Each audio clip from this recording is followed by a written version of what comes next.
and she will read out the procedures and do roll call.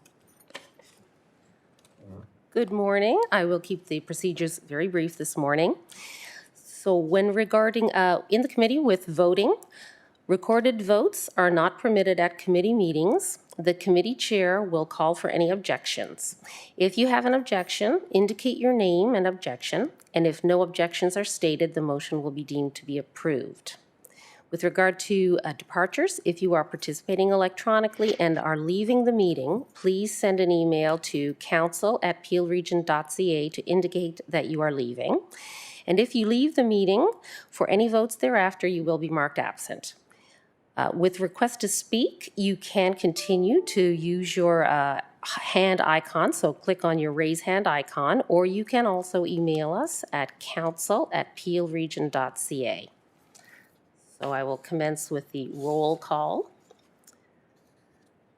Councillor Carlson. Here. Thank you. And Councillor Groves. Here. Chair Unica, I have notice, will be a few minutes late. We'll let you know when he arrives. Councillor Innes. I do not see Councillor Innes on the board. Oh, marked as absent. Thank you. Councillor McFadden. I'm here. Good morning. Good morning. Councillor Raz. Here. Thank you. I do have a notice that Councillor Sato will not be here today. Councillor Santos. And I do not see Councillor Santos on the board. Just checking, marking as absent. And Councillor Sinclair. Present. Thank you. Thank you very much, and I will hand it back to our chair. Thank you, Madam Clerk. Are there any declarations of conflict of interest? I don't see any. Seeing none. Approval of the agenda, Councillor Carlson. All those in favor, I don't see any objections. That is carried. We have no delegations, and we do have a presentation by Andrew Cooper on 5.1, review of the region's pandemic experience.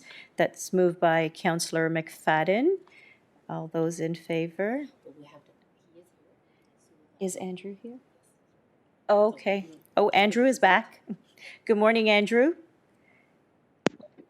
Good morning, and my apologies for that. How 2020 that I should crash just as our meeting's about to start.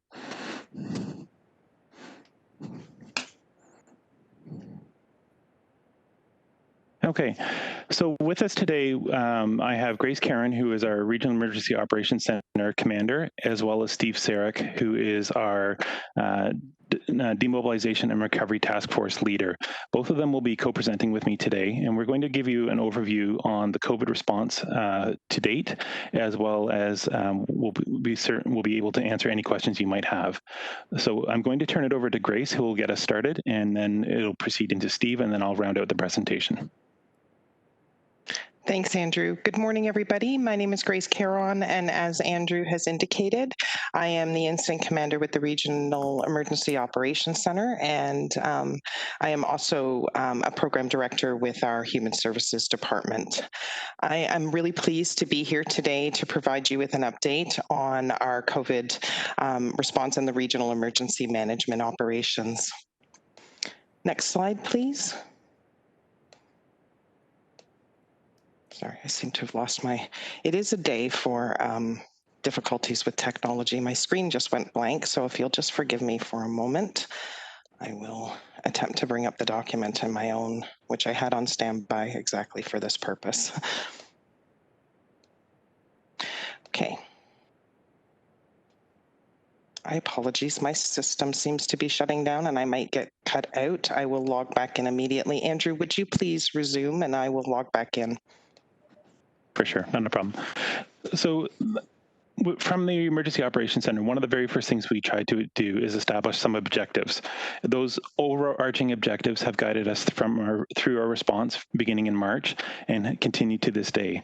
At a high level, they are to protect, to support, to coordinate and communicate, as well as to deliver services. Next slide, please. When we talk of one of our protection measures. Obviously, that results or is around community safety. Increasing homeless supports or supports to homeless individuals is one of the key tasks there. We've also established through the REOC and through other groups. There has been a community response table that has been established that is supporting approximately 200 community organizations, ranging from immigration services to welfare and addiction service or addiction issues, mental health issues, even issues around accessibility. We've also worked with a number of our internal departments to make sure that we've provided the best service we possibly can in as safe a manner as we possibly can. So if you think of our TransHelp services, we worked with the operators and the clients to implement various COVID protocols over the course of the year. Next slide, please. In terms of employee safety, this is an ongoing operation of the REOC as well as the Demobilization and Recovery Task Force. Wherever possible, we are promoting the COVID guidelines that have been issued. As we saw this week, there has been another announcement from the province. We are implementing those measures as we speak, and we've been implementing various announcements from the province throughout the course of the response. This includes things like physical distancing, the procurement of personal protective equipment, self-isolation measures, and other aspects. We've also implemented screening protocols for all of our regional facilities. Many of you who do come into council chambers for a meeting will have gone through those same procedures. And we've encouraged our employees to work from home through our remote work first initiative, which has been largely successful, and we're seeing lots of uptake and lots of new approaches to the way that we have managed our day-to-day business. Okay. We've also modified some of the workplace designs. As those of you who've been in council chambers would have seen, there is now some barriers between the individual desks. That has extended throughout all regional workspaces, so that we now have hotspots and hoteling stations for employees, and there's that physical separation between staff. Okay, if we can move on to the next slide there, Rushi. In terms of community support, this has been critical throughout the early days of COVID. My involvement with the COVID response actually goes back to January, where I was supporting public health. One of the first things we did through that effort was reach out to our municipal emergency management coordinators to make sure that we can have a mechanism to pass the guidance on to those municipalities as well as to flag issues. Through this and through many, many other efforts, we continue to support our many residents within our community. This includes various things like collecting PPE donations and finding suitable locations to distribute that to. Our logistics section has been very active since the early days of March. The donations have kind of dwindled off at this point in time. However, they are still focusing on securing PPE, but there's been a number of donations, whether it be PPE, snacks, food. I think we even had a donation of approximately 50,000 bars of soap that came in and was asked to be distributed to homeless and frontline workers. So it is a really wide-ranging system. We also are, as you are fully aware, we are communicating and coordinating our messaging as best as possible with all of our partners. This is a huge undertaking. There's a large number of resources committed to ensuring that the messaging is on point, it's responsive, and it's getting out as broadly as possible. And I cannot thank that group. I can't thank that group enough. So. Next slide, please. In terms of communications, we are sending communications out through a number of different sources. We have Dr. Lowe and our regional counselors, or our members of the executive leadership team who are providing updates to regional council. We have social media tweets. We have a number of different mechanisms where the messaging is coming through. One of the task forces that has been established through the Emergency Operations Center is specifically around communications. And it involves both our municipal partners as well as first responders when they're able to join us, and other agencies as needed. Okay. We also have a task force established through the emergency management, or it's called an emergency managers task force. Again, this links into each of your municipal emergency managers, as well as we have Trillium Health Center, or we have had Trillium Health Center and Osler Health Services on the call with us, as well as Peel Police, paramedics, and the various fire chiefs when they've been able to join us. This committee continues to exist, and it is a great resource for information sharing along the lines of situational awareness, as well as messaging and issues management. If we could jump to the next slide, please. When it comes to the delivery of services, we've had to adjust how we deliver our services. Many of the services that the region had offered that were face-to-face have now moved to virtual environments. We are continuing to support where and when necessary various aspects related to testing within our community. You can see here there's a picture of an individual being swabbed at one of the earlier testing centers that I believe happened over the summer. We are working with public health and the various emergency operations centers that have been established to continue to provide services and make sure that we're not duplicating efforts and that we've got the right resources to support those efforts. We've also completed what's called business continuity plans within our organization to help us identify which service areas we may be able to scale back on, possibly pause, in some cases redeploy those staff, in many cases redeploy those staff throughout the organization. If my memory serves me correct, at the height of our redeployment, we had approximately 730 regional staff that were redeployed outside of their division or department into other areas in support of our COVID response. That's including places like long-term care homes, contact management locations, communications, HR. It's a very broad range of redeployments. Next slide, please. As all of us have had to adapt, so too have we at the region. All of our meetings or most of our meetings are now virtually led. In the past, for a large event in the community, we've had a physical emergency operations center that's been up and running, where individuals like Steve and Grace and myself and others would sit in the room and work through the issues of the day and try and come up with operational plans and strategies. We have had to turn that to a virtual environment. And we've done so, I think, quite successfully. There were some teething issues at the beginning, whereas we all learned new technologies, but coming along the ways, we've also found that technology also brings great benefit, which we've been able to leverage quite extensively. Our service counters have had to rethink how they provide service to our staff, and we are continuing to ensure that service is provided to our clients, and we're continuing to provide that service as best we can with the guidance that's available to us from the province. Okay. If we could jump to the next slide, please. And we have accountability. At the end of the day, we want to be accountable to our citizens through and we're doing so through various task forces, including our financial task force, as well as a monthly financial report to council, which many of you have seen. We've conducted continuous legal and privacy reviews of the actions that the REOC has undertaken, as well as other groups, and what the ramifications are of the various provincial regulations that have come our way. And in doing so, this is something that we really haven't had to do with previous emergency responses.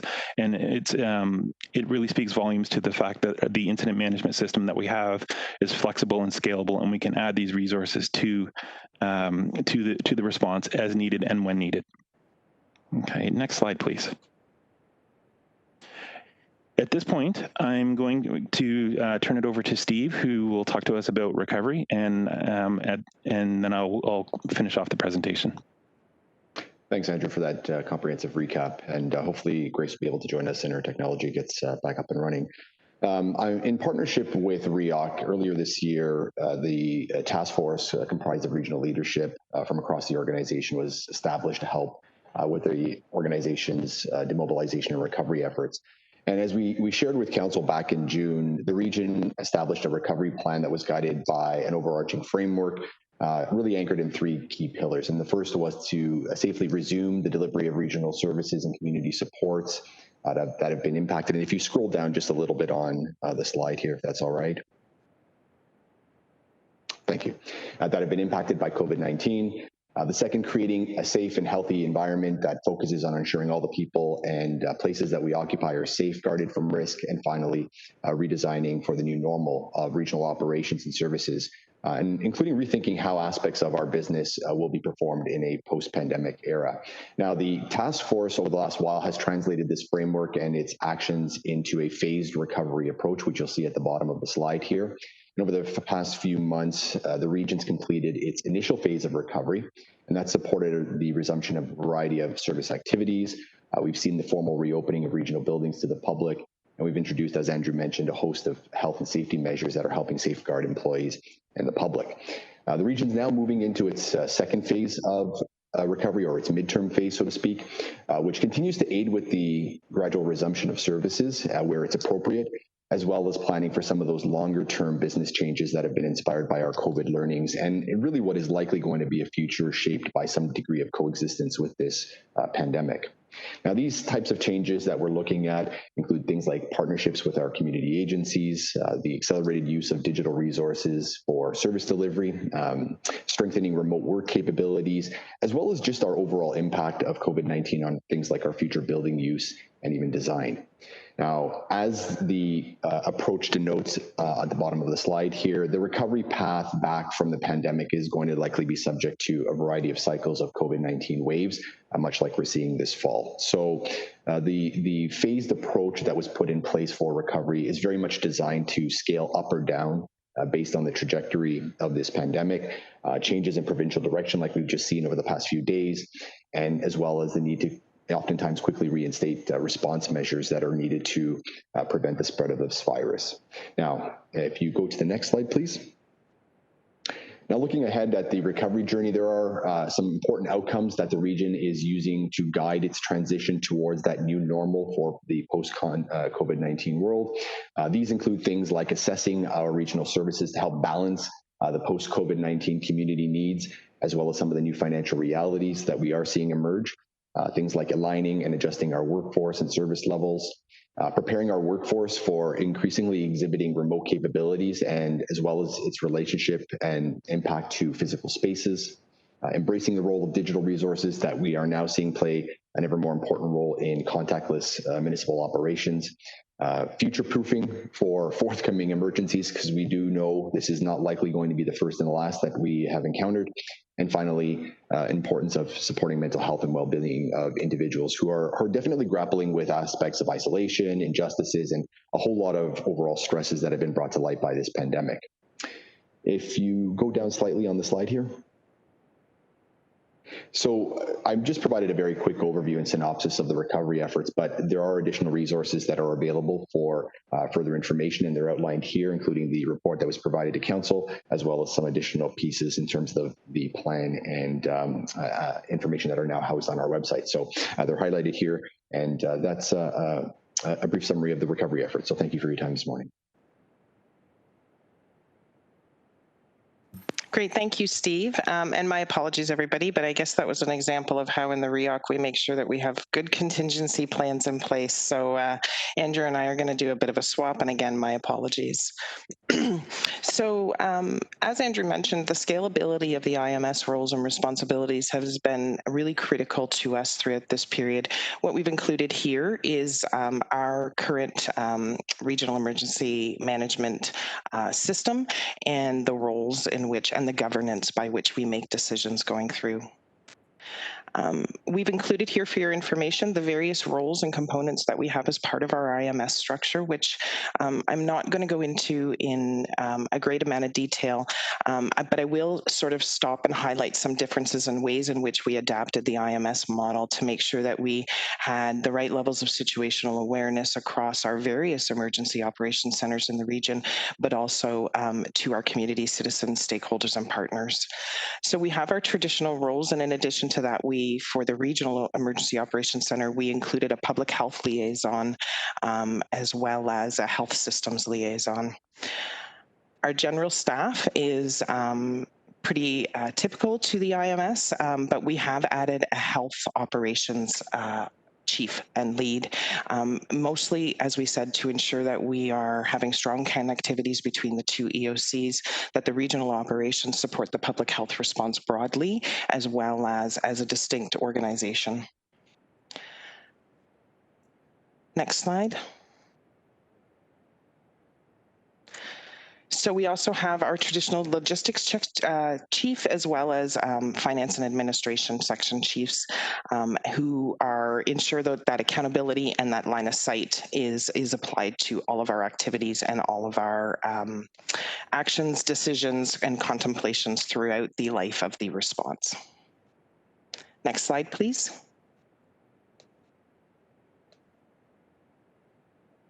And this is just more detail, which you can feel free to look at yourself. Next slide. So when it comes to our day-to-day operations, the REOC has wide-ranging objectives, as Andrew outlined, our 4 primary objectives, but we also have a number of objectives related to the delivery of critical services, supporting the citizens and staff. And those 4 objectives of protect, collaborate, coordinate, and communicate, and the others that Andrew went through are at the heart of what we do in our decision-making processes. When it comes to remote work first, the REOC will remain virtual through this time period due to the nature and the magnitude of the COVID-19 pandemic, and we continue to adjust our internal processes and our decisions in the traditional IMS planning cycle, but slightly adjusted due to the virtual nature. Our emergency management approach is anchored in the protection of life, including responders, the protection of property and critical infrastructure, and the protection of our environment. Next slide. And if you could just go ahead to the next slide, please. Thank you. So these next slides in your package and as part of our presentation, I'm not going to go into a great deal of detail on, but what I think it is important is these have been brought in to show you the level of communication and the way we're using technology through this event to ensure that we maintain a strong situational awareness, both for our broader community as well as within the region's organization, but also with all of our employees, our citizens, our stakeholders, and our partners. And we've really leveraged technology to do that through numerous dashboards to ensure that we have a line of sight, not just the public health dashboards, but internally that speak to our internal operations, as well as using SharePoint and more modern tools in order to organize and coordinate ourselves. Next slide. And again, these are just these last slides. I will leave these with you for your own review, and we are happy to answer any questions, but it is just examples of how we're using technology to ensure that we get the most information and that we communicate and collaborate not only with our workforce, but with our partners, our stakeholders, community agencies in the areas, and most of all, our citizens. And thank you. We're happy to answer any questions that you may have.